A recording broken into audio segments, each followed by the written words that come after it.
All right, let's get started. We got a good crowd. I'm so excited to introduce three of my esteemed colleagues. I have some, you should all know that these amazing, highly productive professors and clinical researchers and educators are doing. So I'm going to go ahead and do this, right? So Dr. Bush, there we go, is an associate professor in the departments of psychiatry and pediatrics and the director of the Division of Developmental Medicine. She received her PhD in child clinical psychology from the University of Washington and completed her child clinical training internship at the Institute for Juvenile Research at the University of Illinois, Chicago. She joined the faculty at UCSF after completing a postdoctoral fellowship as a Robert Wood Johnson Health and Society Scholar and a postdoctoral fellowship in children's physiologic stress reactivity at UC Berkeley. She is PI on a number of studies examining the effects of adversity on pregnant women and their children and factors that promote resiliency or reverse harm from trauma. She also has a background in community intervention with families in high-stress contexts, and she's actively involved in policy-oriented projects. Dr. Chu received her PhD in clinical child psychology at the University of Denver. She completed her predoctoral internship training and postdoctoral fellowship with the clinical psychology training program here at UCSF. And prior to rejoining CTRP as assistant clinical professor, she's faculty member at the University of Denver and program director at Embedding, a Bay Area-based nonprofit providing community-based mental health and parent support services to children and families involved in trauma. Her research examines how trauma impacts vulnerable populations, such as young children, youth in foster care, childhood sexual abuse survivors.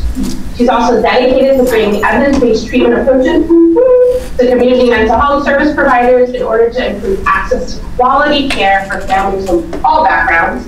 And last but not least, Dr. Hernandez Dimmler is an associate clinical professor in the Department of Psychiatry and associate director of community programs at CSF She received her PhD in clinical science and community psychology from UC Berkeley.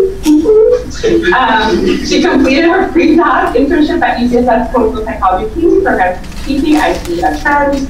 And she was a postdoctoral fellow with UCSF Community Academic Research Training Alliance. Dr. Hernandez Dimmler has been part of the clinical team at Psychiatry since 2006, talk about education. During the last 10 years, she was director of the Tipping Point Mental Health Initiative to bring trauma-informed services to community-based agencies across the SFA area.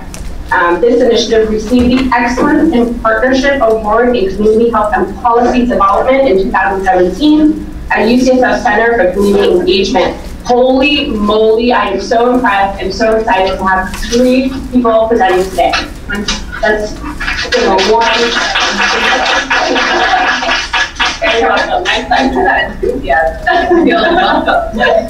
So I'll kick off the show today by talking a little bit about just general work in the research of CPP at CTRP. But before I do that, just the usual non-disclosures. We have no disclosures. I think everyone in the room is familiar with CPP and CTRP, but in case you're not, we're going to just walk you through the context for which we'll then delve into one specific project we have going. So the Child Trauma Research Program was started by Alicia Lieberman, sitting here with us today, and Patricia Van Horn, who we carry with us in our work every day. They started the program back in 1996 with the mission of developing evidence-based and culturally informed approaches to treating traumatic stress in young children. So it was really based on the principles of infant-parent psychotherapy, and they enhanced it and extended it to children from 3 to 5. And currently, we do still a lot of research around CPP, but we also have a lot of community partners and national partners in doing dissemination work and training and didactics, as many of you in the room are familiar with. And here are some of our partners that we just wanted to acknowledge.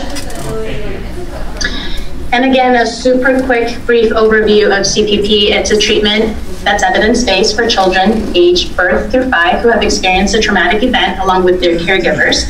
It's a dyadic treatment with the goal of supporting and strengthening the caregiver-child relationship, because we believe that the relationship is the vehicle by which children grow and then heal after traumatic and stressful events.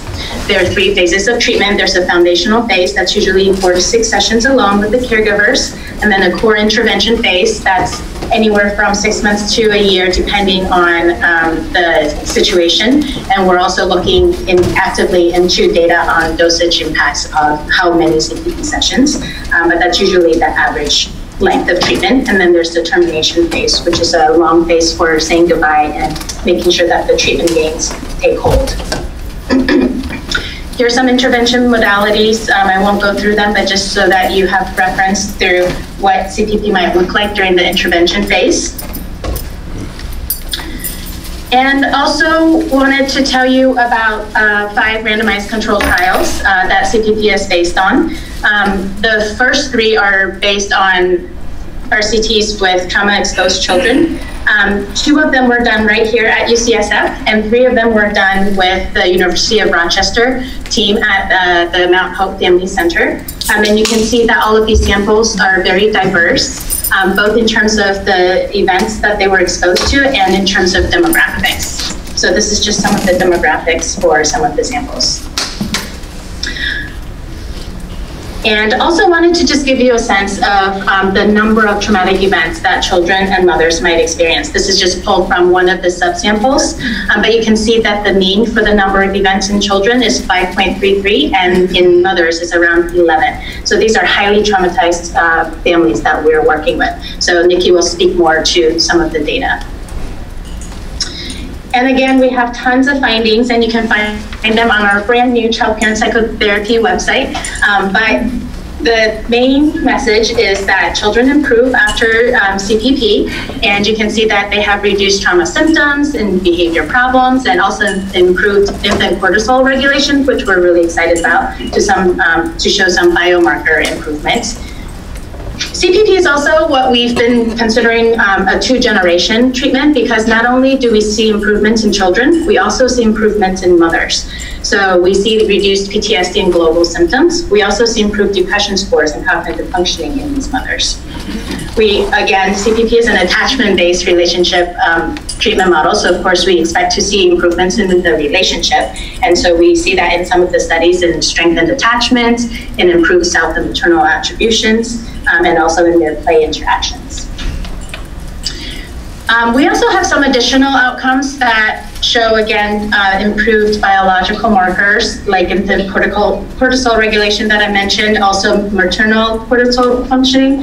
We actually also had this one study from our partners that found that CPP actually improves marital satisfaction 1 year post-treatment, which is also very exciting to have both the 1-year follow-up and to show something that's sort of a secondary benefit of the treatment.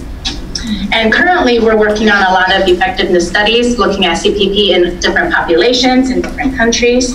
We're also looking at feasibility studies with the dissemination team having training and dissemination efforts in countries such as Sweden and Australia. We also are now in Hong Kong. And then finally, as you will hear, not today, but hopefully at some point, we're also adapting CPP to perinatal CPP and attachment vitamins, which are different promotion programs and also treatment for CPP with pregnant women.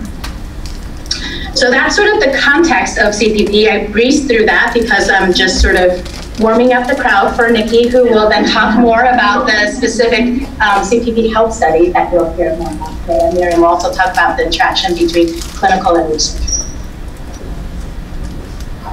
And definitely more than words of, she provides a really important background context, which is the reason that I'm here today.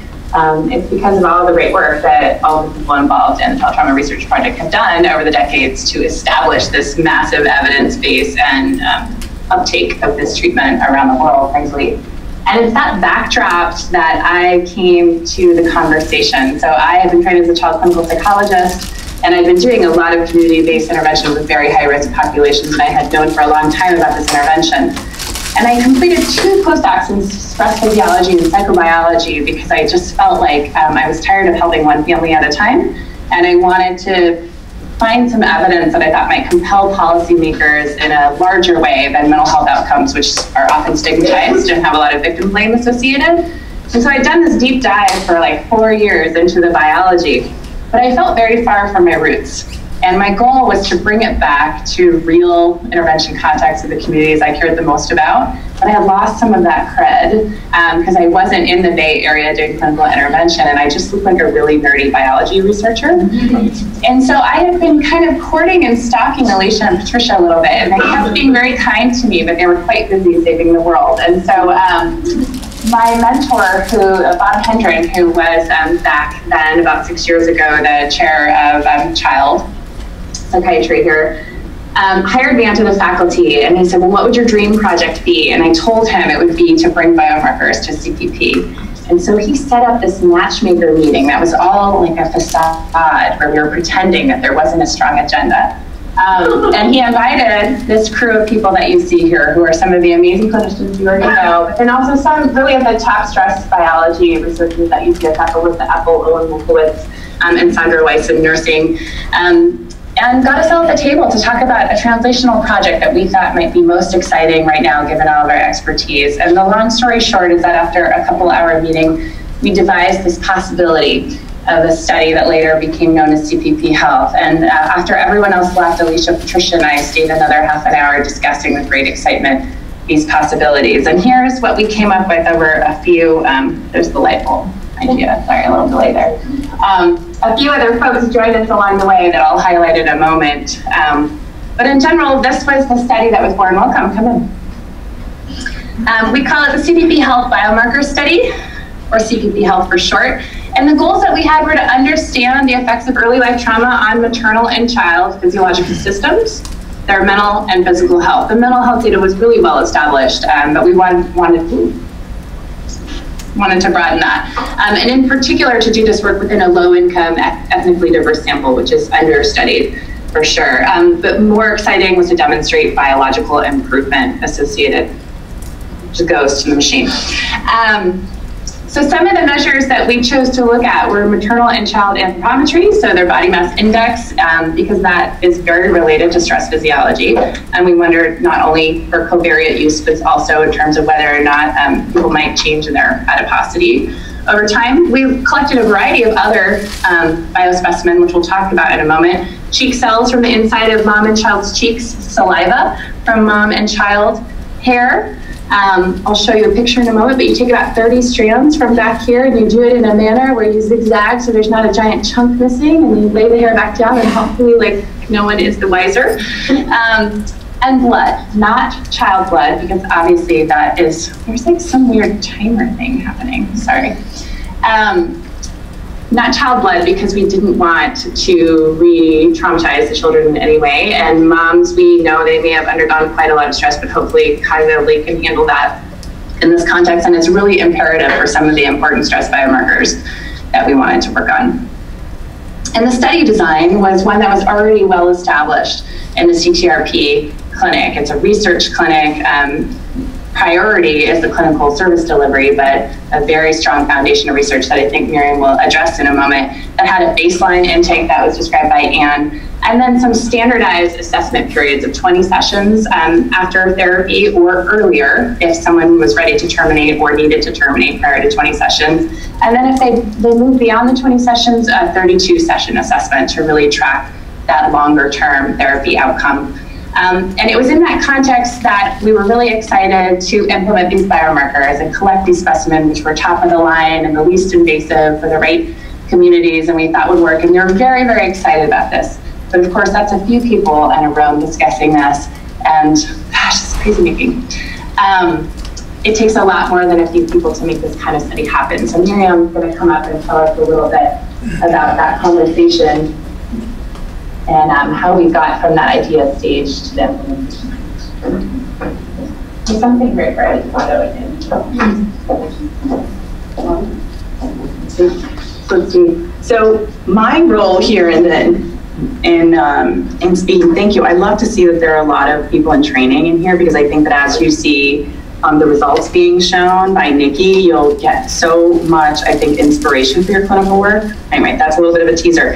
But my role here today is really to represent the staff at CTRP, because I was just verifying the data that this actually all started about 6 years ago, actually 6+ years ago. So I was just starting to be a younger faculty member and sitting in at our staff meetings. And I remember Patricia and Alicia coming in and talking to the staff. And I mean, Alicia's here so she can validate this or verify, but I sensed a sense of anxiety from them, right? Because there was this fear of, we ask so much from our families. A lot of our families are highly traumatized, and we know that violence really transcends, it happens across all socioeconomic lines, racial and ethnic lines. The families that we treat at CTRP happen to also be struggling with trauma exposure, plus struggling with a lot of adversity around the struggle around poverty. So the image that we have here, I just particularly love this one, the one where mom is holding child, on the bus. So many, how many cancellations are we probably going to have today from our families because of, it's hard to get here, especially when you have young children. So I wanted to point out that when Alicia and Patricia came into our staff meeting and we're inviting this dialogue of should we even do this, it was really a democracy around how can we already take a protocol which is rich and asking very, what some may think, intrusive questions, and we're trying to hold trauma histories in the process and hold it as an intervention in and of itself, and now have to ask families, well, in addition to the study that you're agreeing to be a part of to get services, we're also going to invite you to another study in which we may ask you to lift your shirt and take the measurements. We may ask for blood samples. So we spent a lot of staff meetings thinking about just, well, how do we even address this from the gate? How Maria Torres, who is retired now, how can we help support her ask certain questions? We also struggled with, so here we have a lot of ambivalence around it. We were excited about it. We felt like if there's any place that can do it, we can try and overcome this, and why not here? CPP started here. Some of the initial studies happened here at Child Trauma Research Program. We should be able to do this. And at the same time, there was a lot of anxiety around how do we invite the families to feel comfortable and safe in the process as well. So we did realize that this was a really big ask of our families. And we spent, as I said, a lot of staff meetings kind of dissecting how we can ask and who can ask what, where, when, where, and how. And then there was also the anxiety of, well, we have a lot of studies, as Anne pointed out, that shows that child care and psychotherapy works, and it's a good bang for your buck because it helps for the parent and the child. But what happens if the biomarker results don't really show that there really was much that was happening? So would that discredit?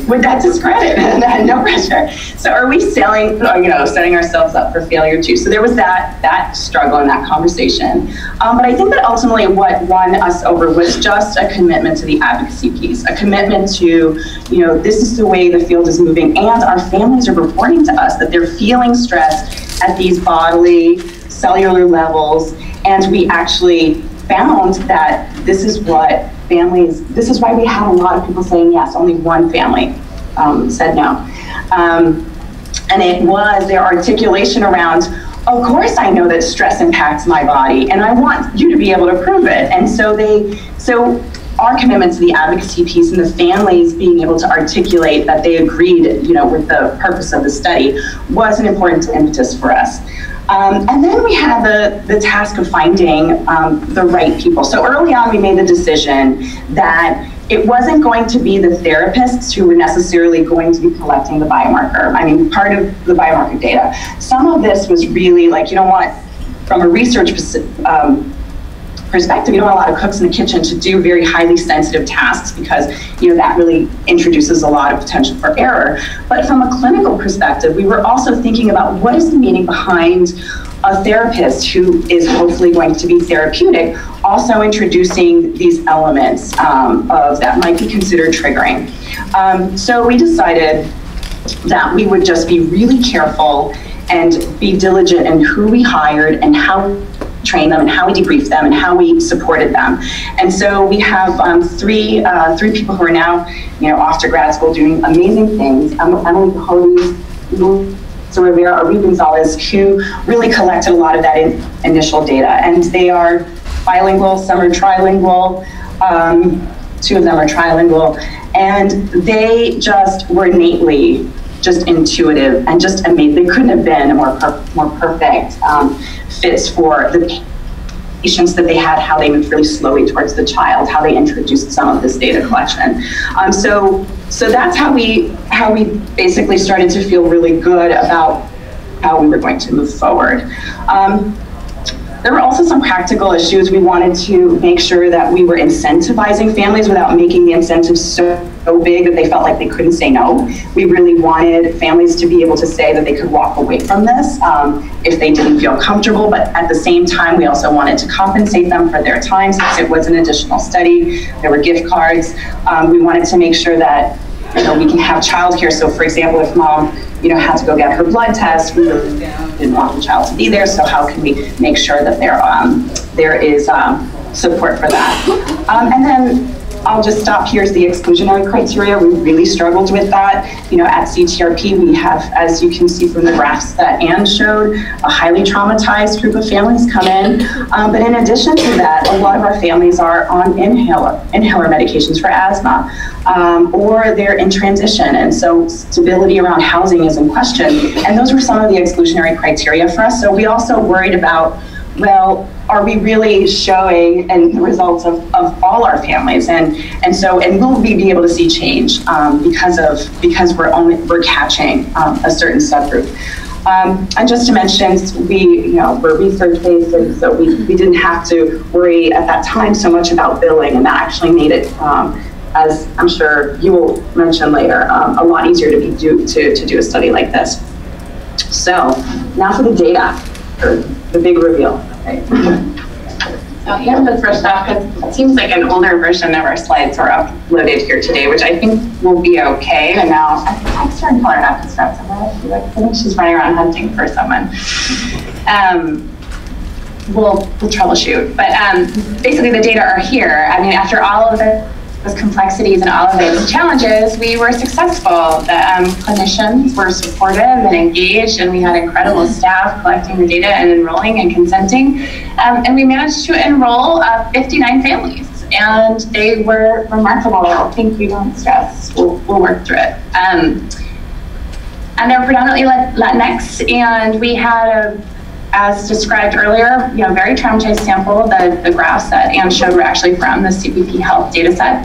And a broad range of income and IQ and other factors. The kids were about an average of 4 years of age, but 2 to 6 was our child range there. And we were really excited because it was very representative of the larger sample, even though we did have those exclusionary criteria. So that was very reassuring to us. We had a total follow-up of 45 of those original 59, and part of those exclusionary criteria in terms of having some home stability enabled us to have a little better retention than we otherwise would have if we had those highly mobile families. But still, as you noted, a lot of adversity. And as had been demonstrated in the bio-RCTs, remarkable positive effects, really big effect sizes. So we have improvements in children's executive functioning above what would be expected with increased age, improvements in internalizing, externalizing, and trauma symptoms. But moms also getting much better, improvements in depression and PTSD, their report of stress, and improvements in parental empathy and decreased endorsement of corporal punishment, which is a key target. And so feeling really good. Gosh, if you're going to test biomarkers, this is the sample to do it. If anything's going to move biology, it's this kind of effect size in terms of the mental health and functioning of a family. So very excited about those assay results. Sent them off to the lab, felt really, hopeful, and decided to expand this pilot because it had gone so well in San Francisco with a lot of effort. It was not an easy journey. We decided to expand to the East Bay. So we partnered with Laura Frame and Barbara Ivins and their team at Early Intervention Services over in Oakland. And they had a very similar population in terms of the needs that they were serving, but a lot more representation from the African American community. And one of the concerns we had about this work was whether or not it would have the same degree of uptake in a clinic that It didn't have the same reputation that CTRP does in terms of its long-standing service to a particular community, and also because there's different cultural concerns around specimen across cultures. And so we were really interested in whether or not we could be successful over there, but also wanting to be able to generalize this type of work outside of what we call the mothership, which is CTRP, to a more standard clinic that deals with fee-for-service. And the advantage of working with this community of clinicians is that they had all just recently been completed the CPP training and were certified to practice with supervision. And so it was a great opportunity for us. Unfortunately, as is true in many implementation science situations, is it wasn't as successful as we had hoped for a variety of bureaucratic and societal reasons that had nothing to do with the research. So there was the merger between Children's of Oakland and UCSF that caused a lot of upheaval in terms of employment and centers and being able to see patients in certain buildings and rooms. There was also a mass exodus of low-income families from Oakland around that time, and it required that families come in for blood draws and things like that. They could be seen in their homes for treatment, but that really limited because so many kids, and also they had a lot of kids with asthma who were using inhalers, and so the exclusionary criteria was very problematic in East Bay. So it wasn't awesome. We were super disappointed, and it was heartbreaking to stop that. But we learned a lot from it, and I'll talk for a minute at the end about what we learned and how we're leveraging that experience into something really positive. So we've completed assays. We have hair cortisol, maternal blood inflammation, maternal blood monocyte gene expression, and maternal blood and child salivary telomere length. And I'll tell you a little bit about some of those today because we have emerging findings that we're feeling increasingly excited and confident about and getting ready to push towards publishing. We have a few things on deck to do next in terms of oxidative stress and DNA methylation and gene expression, and some unknown assays we'll do someday directed by our other findings, but those I won't talk about because we haven't done them. So some initial findings. We have dyadic concordance or synchrony between moms and their children in the biology, and that, like most of you would probably say, duh, but there's not a lot of evidence to it. So both the hair cortisol and the telomere length. Hair cortisol reflects the chronic stress arousal for the past 3 months. So you sample it from the hair and it accumulates every day, and those 3 centimeters closest to your scalp represent the last 3 months, and 3 centimeters after that, 3 months before that, etc. So it's thought to be a good measure of chronic arousal of the HPA axis. Telomere length. Telomeres are those little caps at the end of your DNA chromosomes, and every time your cells divide, they get a little bit shorter, and a little bit shorter, and a little bit shorter. And once in a while, they lengthen when something really great happens: incredible nutrition, a great vacation, a wonderful parent-child relationship, a new boyfriend. You know, many things related to yoga and meditation, and all the good things in life that we're working towards have been shown in some science to lead to a little bit of telomere lengthening. But over your lifetime, no matter how many great partners you have and how much great kale you eat, your telomeres will shorten over time. It's part of aging, and it will happen, and it does correlate highly with morbidity and mortality. So what we find is that moms and kids are correlated with both of these markers, and it's partly genetic and partly shared environment. What we also found is that maternal depression was associated with shorter telomere length in the kids. So moms who had high depression, their kids' cells look older and more stressed. And children's traumatic symptoms were associated with hair cortisol, such that those with more trauma symptoms had blunted hair cortisol. And what you find is if you have an acute stressful experience, like a panic attack, I'm going to have an increase in cortisol, and that's normal and adaptive and help me cope. But if I am constantly anxious due to fear of interpersonal violence, homelessness, etc., your body can't sustain that chronic arousal, so it downregulates and leads to a blunted HPA axis response. And so what we're seeing here is children with high trauma symptoms had a blunted hair cortisol level. Melissa Hagan, who was a postdoc at the time, did some work on coding of the dyadic interactions in the parent-child interaction, and what she found is that hair cortisol in moms was positively associated with maternal sensitivity in interaction and children's responsiveness in interaction. And children's hair cortisol was associated with their own involvement and engagement in the interaction. And the bottom line there is that it's two possible interpretations. One is that greater maternal sensitivity and child responsiveness and involvement might protect against trauma-related blunting of the HPA axis, or that those biological differences affect behavior in the parent-child interaction. And we don't really know. Our study design doesn't really let us unpack that. But it is some really good data using that objective coding of that interrelational style and process with those biomarkers. And so we're looking forward to publishing that. My very nerdy friend, Kirsten Osbacher, was very interested in the data that we're looking at. She's a clinical psychologist, but she's also a psychoneuroimmunologist. She's also a big data science org, so she can do really, really complex math and coding.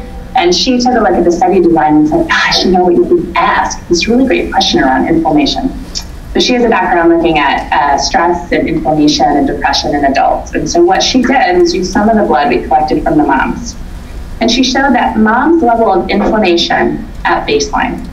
So what she showed up to the clinic with in her blood in terms of her inflammation, both in terms of the cytokines, this slide is not updated, this is one of the ones that didn't show up in the slide, but in terms of the cytokines and her gene expression. So there's circulating biology that's reflected in your blood, and then there's all sorts of details in terms of which genes are expressing, turning on and off, and at what volume that you can also look at. And they're related, but they're not the same thing. And many of us don't really care about the differences, but some people really do in terms of psychopharmacology, and then also understanding the precise mechanisms by which mental health affects their biology. But basically, she found that the inflammation a mom walked into the treatment with predicted how well she and her child did in response to CPP. So even though on average people got better, not everyone gets better and not everyone gets as better, with a few people getting a little bit worse. And what was remarkable is how strong these multiple measures of inflammation were in predicting that. So let me show you what that looks like. Some of you guys can see it. So the one on the left, this vertical axis is the change in PTSD Z-scores. So a 0 is you can achieve it all, a -1 is you decrease the whole standard deviation in your traumatic stress symptoms, and a +1 is you decrease the symptoms. And what you find is the higher the inflammation to the right, the less likely you were to improve. The lower the inflammation at intake or baseline, the greater your symptom improvement was. But mom's inflammation predicted kids' improvement too. And these are just 2 examples. There's actually 4 different outcomes that mom's inflammation predicted. And this is kind of surprising because people don't think about mom's inflammation relating to her uptake of a treatment or her child's benefit from a psychosocial treatment. But here's a couple reasons, and these slides didn't get included. I don't think, no. But basically, there's a large evidence base in the immunology world, and there's some reviews in Nature Neuroscience that I don't remember offhand, but I can send you the link to for anyone who's interested in that kind of detail, that show that these depression and stress can lead to chronic inflammation, and chronic inflammation can contribute to depression and stress. And also that chronic inflammation can decrease neuroplasticity. So neuroplasticity, it's required for learning, or behavior change, or mood change, plasticity or change. So if you're weakening the ability for the brain to change, you're less likely to respond to treatment. And so the hypothesis that she has published in other papers is really that the inflammation that has been shown to prevent improvement in depression and I think anxiety, particularly in war veterans, also is happening in this parent-child interaction context, and that this dyadic therapy is also not responding. And it's important to know that moms and children's PTSD improvement is correlated, and we've published other papers together to show that, kids don't get better unless mom does most of the time. And so that symptom improvement is really correlated. But what's interesting is that the baseline PTSD doesn't predict symptom improvement. It's really just that inflammation. So there's something very exciting there in terms of precision medicine and understanding why it might not be working for some people. And just to be clear, the answer is not necessarily pharmaceuticals. There's lots of things we can do to decrease depression that are just part of self-care.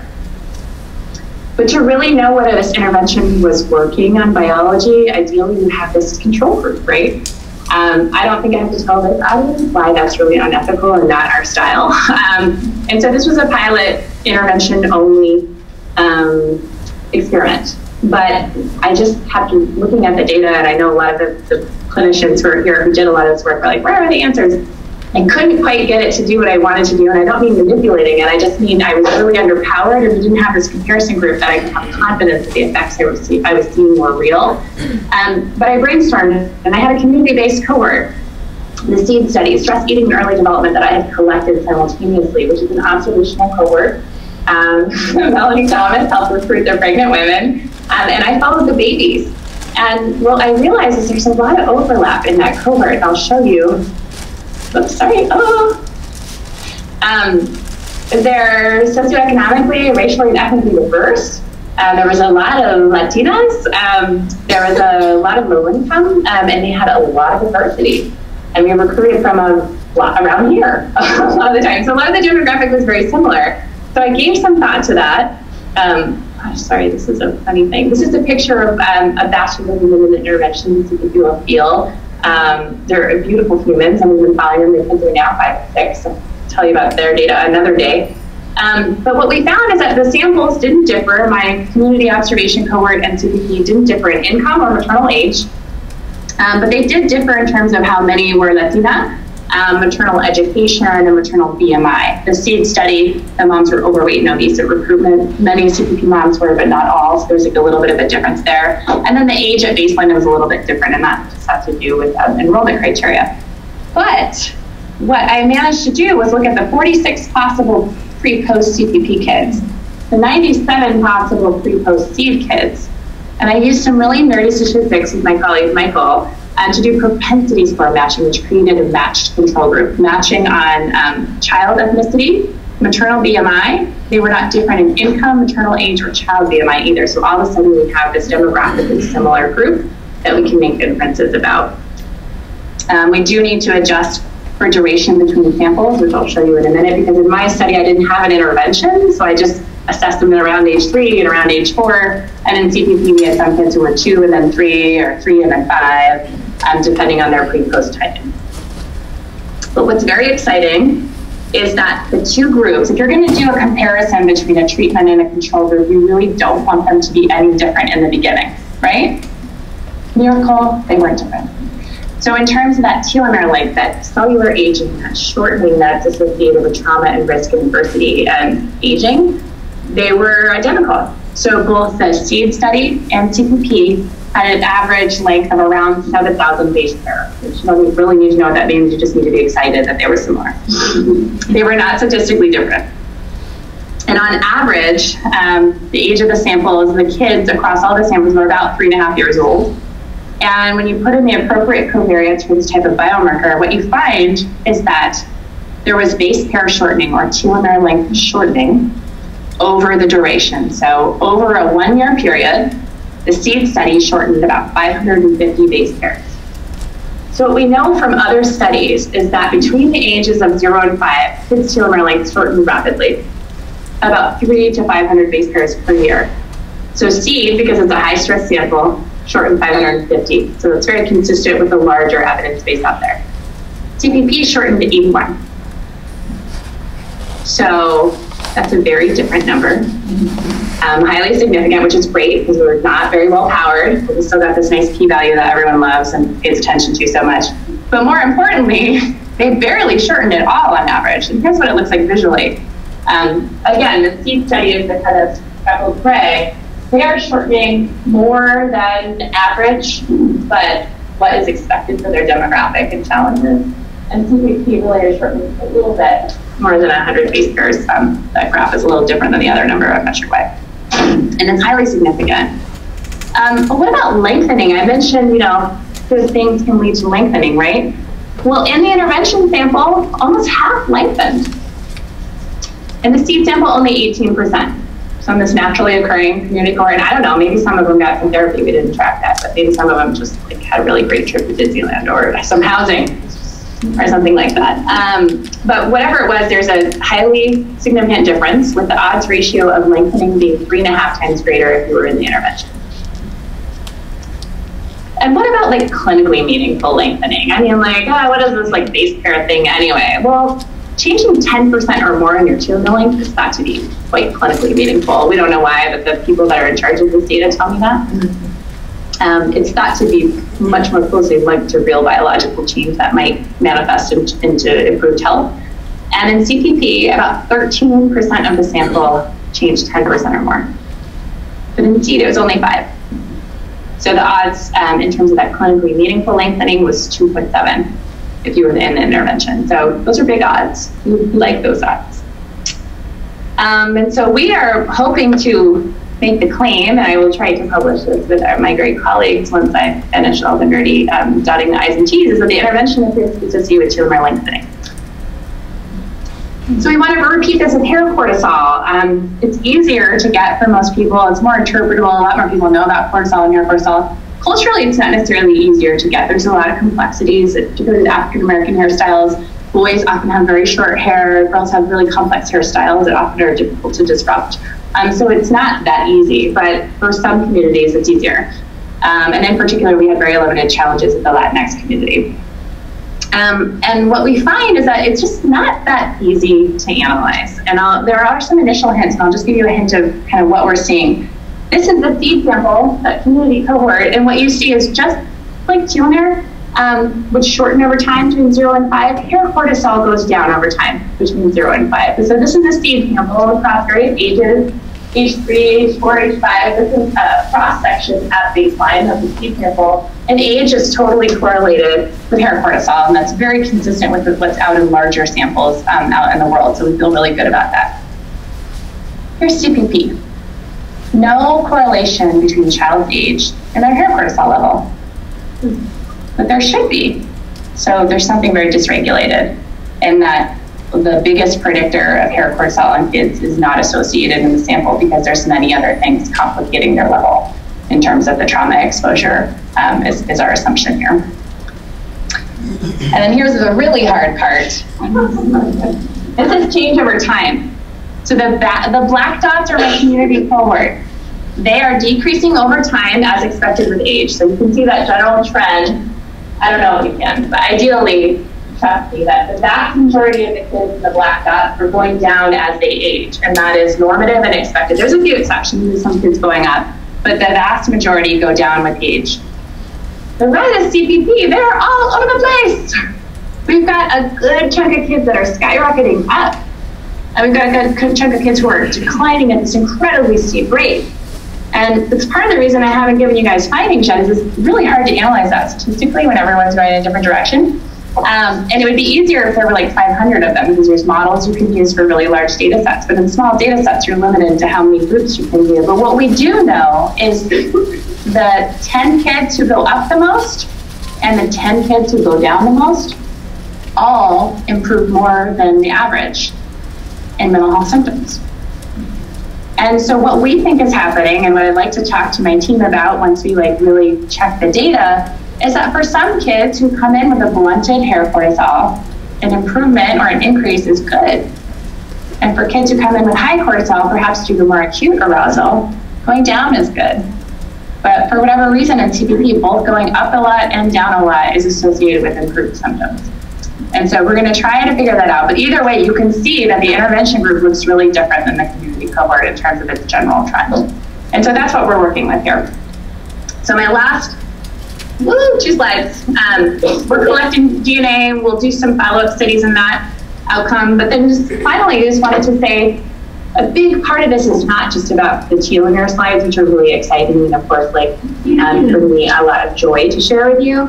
But it's really about the implementation process, the translational science piece. How do you bridge this bench science and all these dorks who are looking at cellular aging with the amazing dork humans looking at heart healing and soul healing? And how do you get them together and make sure that the work that's being done is a communion and feels like compatible and uplifting in both directions? And it's really complex. And then how do you do it in this practical context of billing and public transportation and cultural biases or fear about people reporting around immigration status? How do you wrestle with that? And so because we weren't as successful as we wanted to be over at the East Bay, Laura Frame and Barbara Evans took the lead in writing a paper about what worked and what didn't and what they thought some of the challenges were in terms of implementing this this biomarker study. And so that draft is done and they're waiting for me to finish editing it. So I apologize if you're out there listening.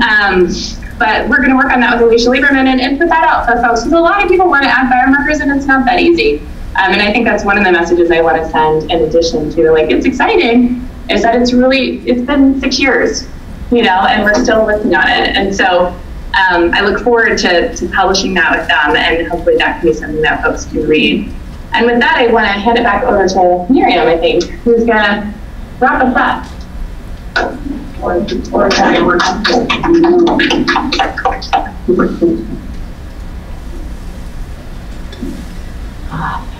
So I'm just when we went over these results, and I mean, I felt like so much relief to around knowing. I feel like as a supervisor and also doing clinical work, you oftentimes get the question of, am I doing, and does it matter? Is it working?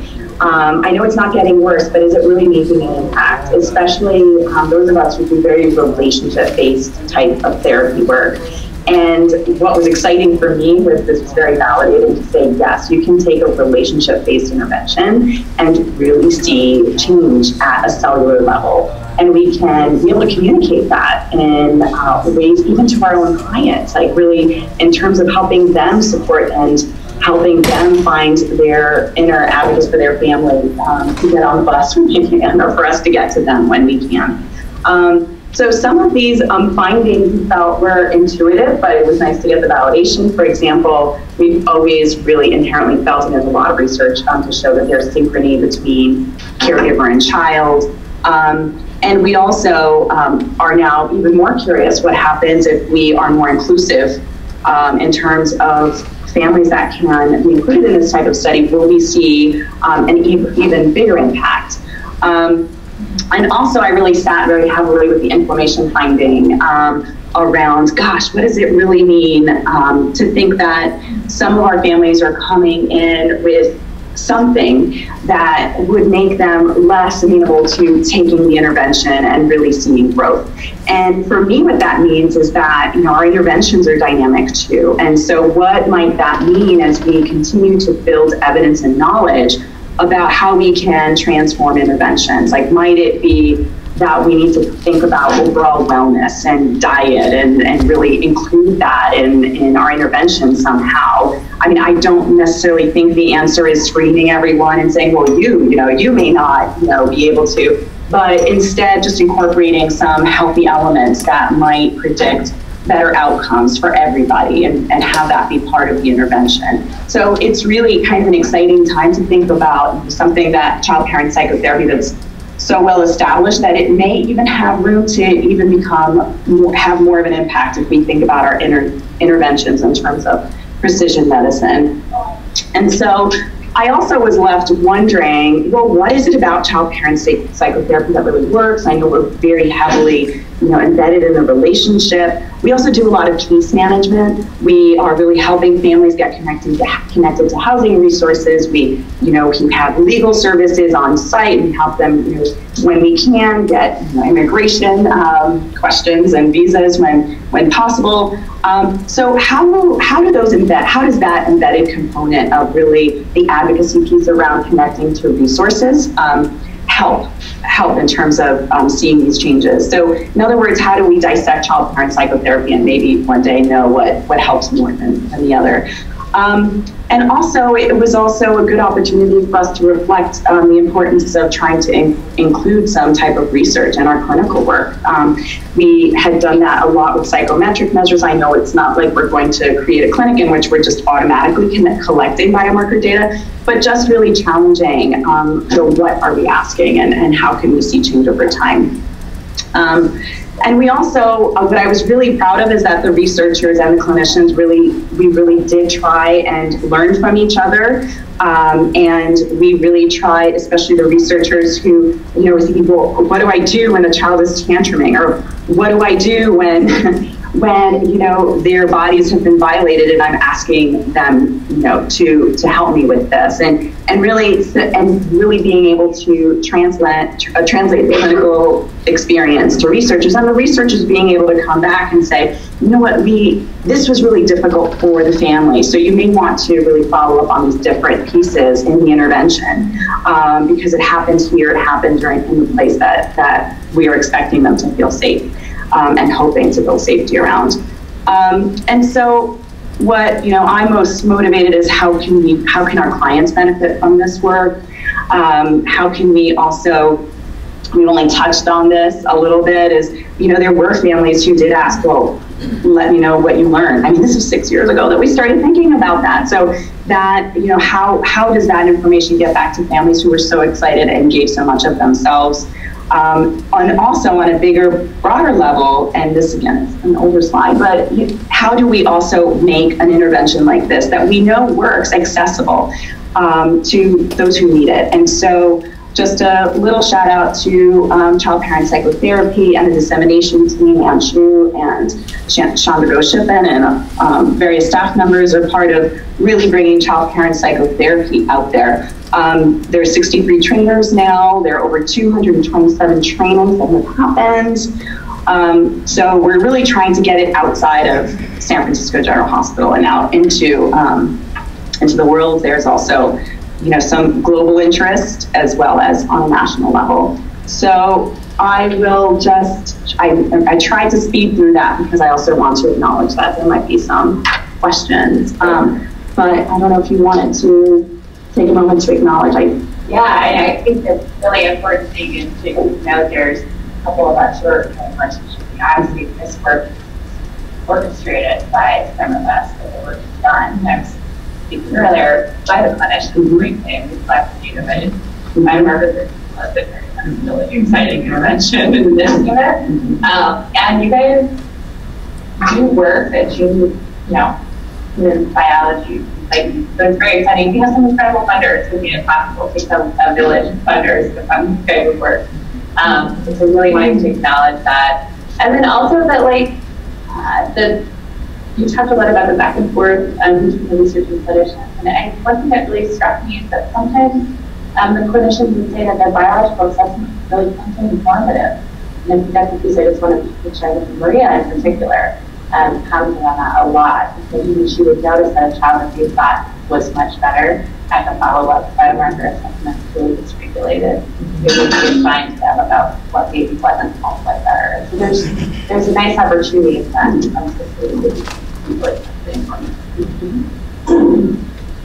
so please, thank you.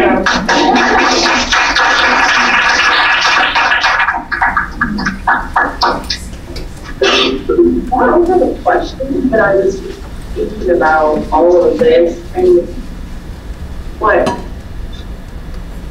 might answer. I was thinking about how would I answer all of these important questions, and I was thinking about sort of like phenomenological qualitative analysis for that syllable could write a narrative about like what's unique to them, what was most beneficial, like what were the things that were most meaningful, and to be able to like hold some of like the very like heavy scientific findings that are really important, but it would serve a great purpose if you do those things in the voice, because they want to know the results, they want to be in the process. And what greater way to do that than empower them through, letting them tell us for what like they got from, that process. Yeah, this is not quite what you're speaking to, but one of the things we're trying to get out is a case study where we really write up the clinical scenarios and the intervention and move into the biomarkers as an effort to sort of highlight what you're saying. It's not quite from their voice or their experience, but that's that we can do given that we don't really, there are a lot of considerations in asking that these students we would have to ask them before we started recognizing. But I think that's a great idea to do the protocol. I can't do too much, but yeah, we have to reflect, to follow up with you after you're done. Audio alone without us, so that we don't do that research anonymously. I think that's a great idea.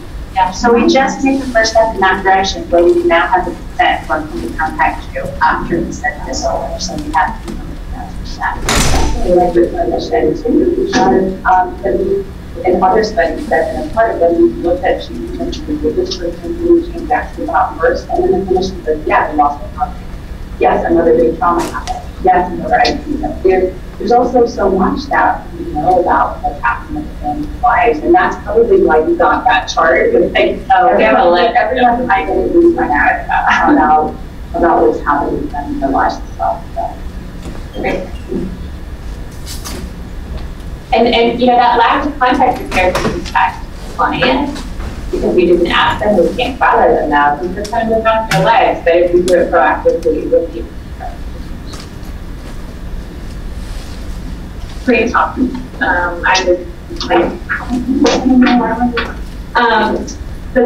just want to make a comment and highlight that you have these families go through, and you spend quite a bit of time training them. How families do a lot as they do the intervention that's actually intense. It's not an intensive therapy. And on top of that, they have they were involved in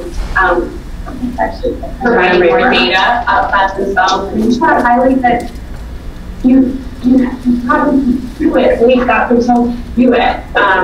We struggle sometimes with just having folks videotape their session. Oh my God. Which is, can we help you find something? Where does the share say?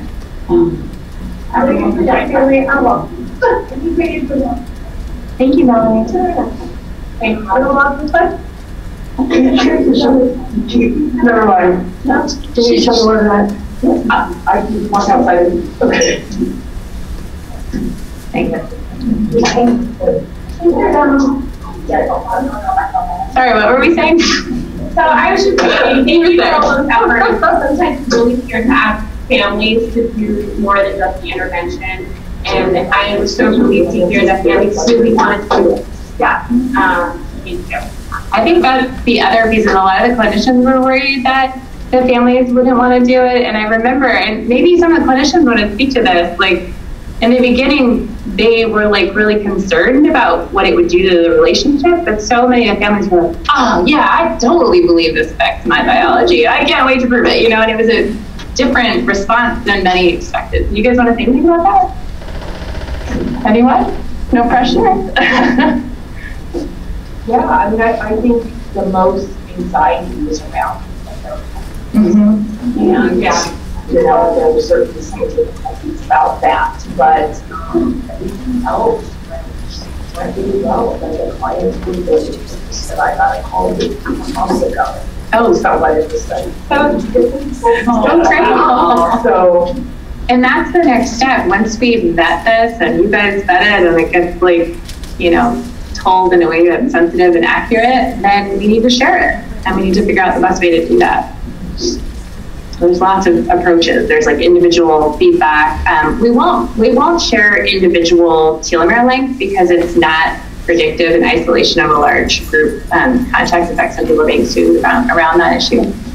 So we're going to avoid that. But we can share the general finding that appears to be those improvements we see in mental health and functioning appear to be reflected in their biology. And thank you so much for being part of that discovery. And then there's larger policy level communication, of course, which is part of the motivation for this work. Funded. So it is 1 o'clock. I just wanted to lay that out and empower folks to go to their next meeting. Thank you for coming. Next day, I don't know if you have time. I have a little bit of time. Okay, thank you to those of you guys who came to other sites. We appreciate you honoring us with your presence.